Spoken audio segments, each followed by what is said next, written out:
The red light of the camera was the only thing illuminating his pale face. He looked directly into the lens, his eyes hollow, and whispered 6 words that would haunt the detectives for decades. "I did it, and I liked it." It was a slam dunk case. A full confession caught on tape. The police thought the nightmare was over, but as the clock ticked past midnight, they realized the man in the chair wasn't a monster confessing to a crime. He was a distraction. Because while he was talking, the real killer was still out there, and the body they had just found wasn't the one he was describing. This is the story of a confession that didn't solve a murder but buried the truth under a mountain of lies.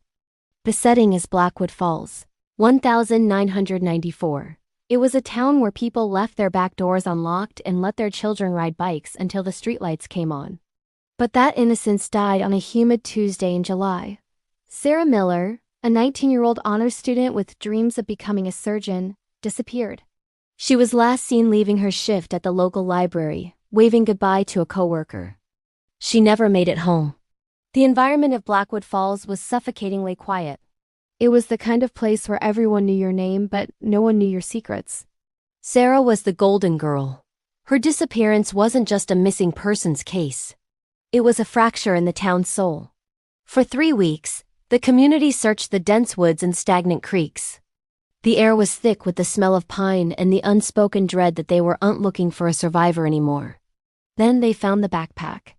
It was tucked neatly under a bridge, bone dry despite the recent rain. Inside was Sarah's ID and a single Polaroid photo of her sleeping in her own bed.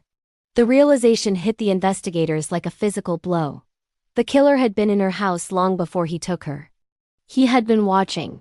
He had been waiting. The crime didn't happen in a burst of passion. It was a cold, calculated performance.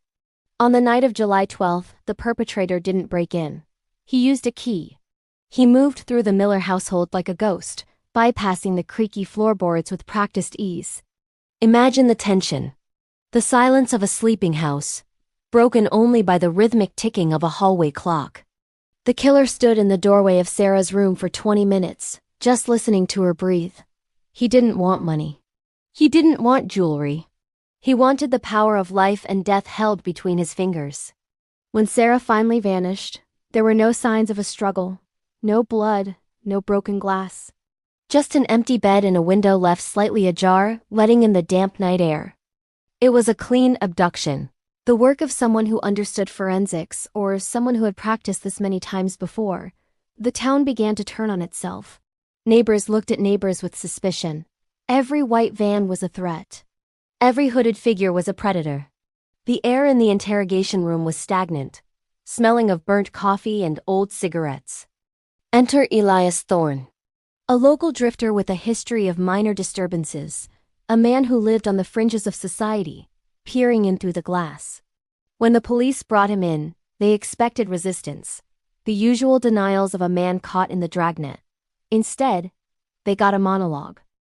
Elias didn't just admit to the crime. He savored it. He began to describe Sarah's room with terrifying, surgical accuracy. He knew the exact shade of the blue curtains. He knew the title of the anatomy textbook she had left face down on her nightstand. He sat in the metal chair, leaning forward into the microphone, his voice a low, gravelly rasp that seemed to vibrate in the detectives' chests.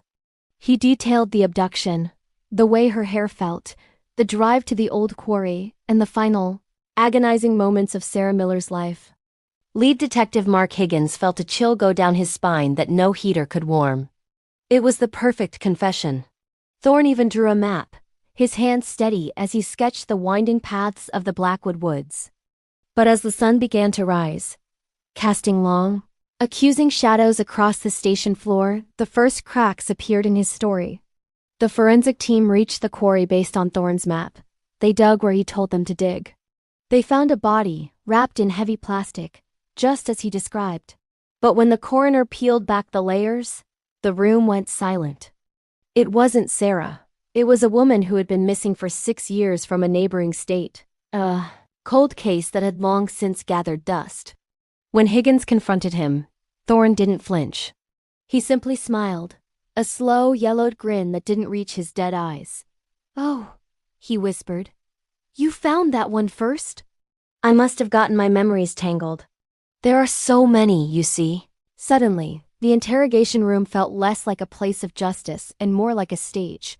Thorne wasn't confessing to a crime. He was playing a game. He was a confession collector.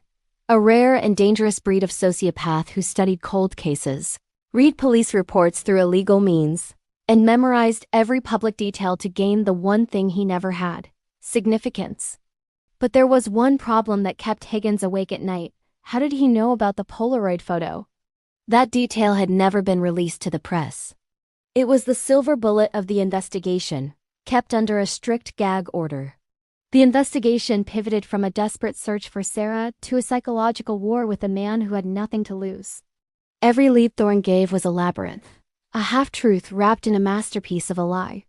He led them to empty graves, abandoned sheds, and deep wells, laughing as the police wasted precious, golden hours of the search. Meanwhile, the clock was ticking, and Sarah's chances of survival were evaporating. Higgins began to realize that Thorne wasn't just a lone madman. He was a fan, a disciple. He was being fed information. The real perpetrator was someone with access to the inner circle of the police department, someone who could whisper details into Thorne's ear during his previous stints in lockup. The investigation turned inward, a paranoid hunt for a mole within the very walls meant to protect the public. The twist came when they checked the security footage of the library from the night Sarah vanished for the 100th time. They zoomed in, enhancing the grain of the 1994 VHS tape. In the background, barely visible in the amber glow of a street lamp, was a police cruiser. Not a patrol car but an unmarked unit, a vehicle that shouldn't have been on that beat. The truth was darker than a simple murder. Sarah hadn't been taken by a drifter. She had been selected. The man who confessed was a human shield, a puppet used by a high-ranking official to mask a serial predation that had lasted for decades under the cover of the law.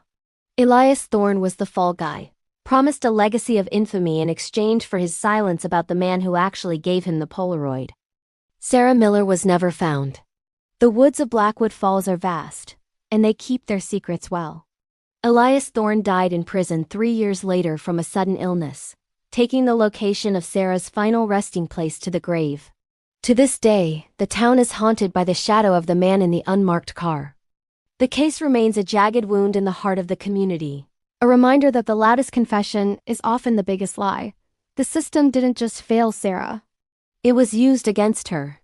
As we look back at the grainy footage of Thorne's confession, we have to wonder, how many other perfect cases are built on foundations of deception?